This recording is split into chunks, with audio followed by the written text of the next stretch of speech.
1000 सालों बाद इंसानों का दिमाग कैसा होगा आपके अकॉर्डिंग? 1000 तो बहुत दूर है, बहुत जल्दी सतयुग आएगा अब।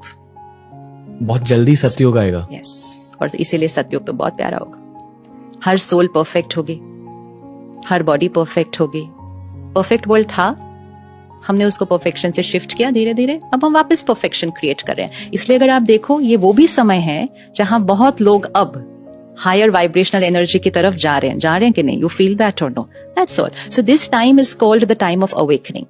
जैसे रात के 4-5 बजे 3-4 बजे का समय होता है ना, कुछ लोग सोने जाते हैं और कुछ लोग उठते हैं। तो किसी के लिए वो गुड नाइट है और किसी के लिए वो गुड मॉर्निंग है। ये वो वाला समय चल रहा है प्लैनेट पे। कुछ लोग सो रहे हैं मतलब अज्ञान की नींद में, इग्नोरेंट किस तरह की लाइफ लीड कर रहे हैं। एंड कुछ लोग अवेकनिंग, जिसको हम हिंदी में कहते हैं जागरण, awakening to a new way of thinking. नई तरह से सोचो, नए संस्कार, नए कर्म, डेस्टिनी बदलो। सो बहुत छोटा फिगर चाहिए होता है to overpower the billions of the planet and the world will change. अगले 50 सालों के अंदर डेफिनेटली। कांट यू सी सृष्टि पर क्या क्या हो रहा है? और कुछ नहीं देखना और सारे फैक्टर्स इग्नोर कर दो, सिर्फ क्लाइमेट और प्लैनेट की कंडीशन को ही देख लो।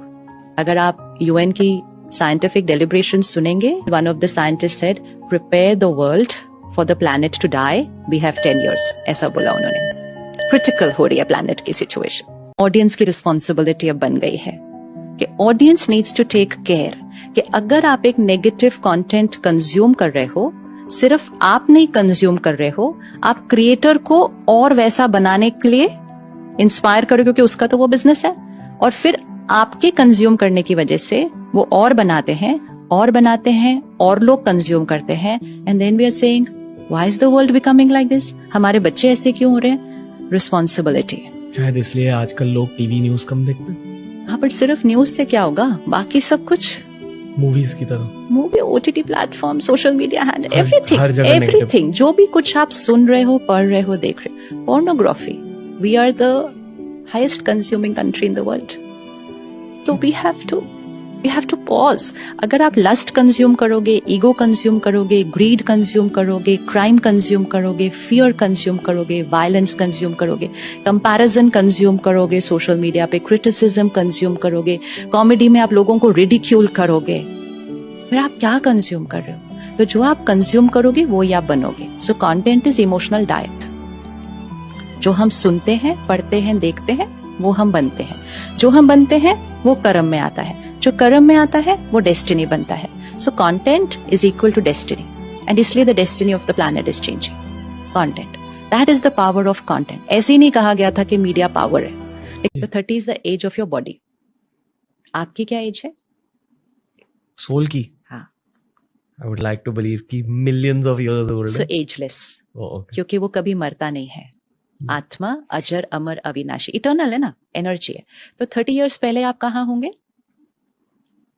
एक और कॉस्ट्यूम में। हमें नहीं पता कि उस कॉस्ट्यूम में आप कौन सा रोल प्ले कर रहे थे, आपकी फैमिली कौन सी थी, आप कौन से देश में थे, आप कौन से शहर में थे, आप कौन से सिनारियोज में थे, आप कौन से सिचुएशंस में थे। उस सब की वजह से ना आपके यहाँ बहुत सारे संस्कार रिकॉर्ड हुए हैं, बहुत सारे कर्म बने हैं।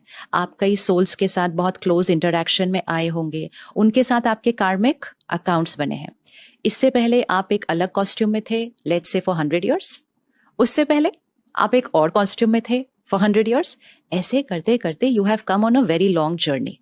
अब जो आप हैं ना, आप सिर्फ ये नहीं है, आप ये हैं। ये तो सिर्फ आपने अक्वायर किया है।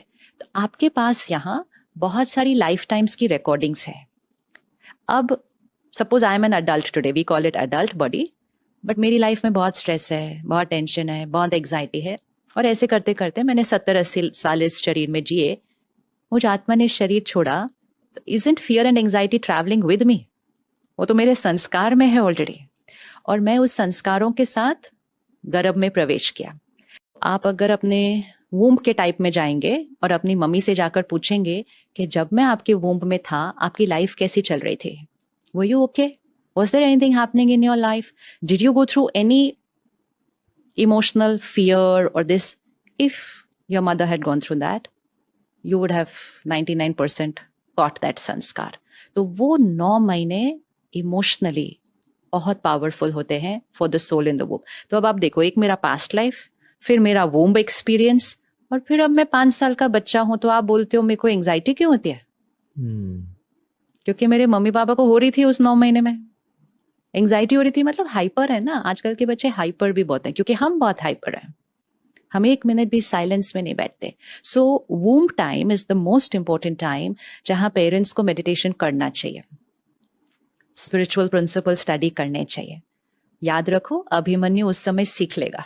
तो अपने बच्चे को आप जो बनाना चाहते हो, नॉट प्रोफेशनली एंड अचीवर, संस्कार में उसको जो बनाना चाहते हो उस 9 महीने में करो। योगा करो, मेडिटेशन करो, सुबह जल्दी उठो, रात को जल्दी सो, सात्विक खाना खाओ, ये सब आप अभी करो। 9 months investment, you are laying down a very strong foundation for the child. लेकिन आप हाइपर हो, आप सारा दिन इस तरह का कंटेंट कंज्यूम करोगे, आप एक दिन में बिंज वॉचिंग 10 एपिसोड देख लोगे, soul is in the womb of the mother,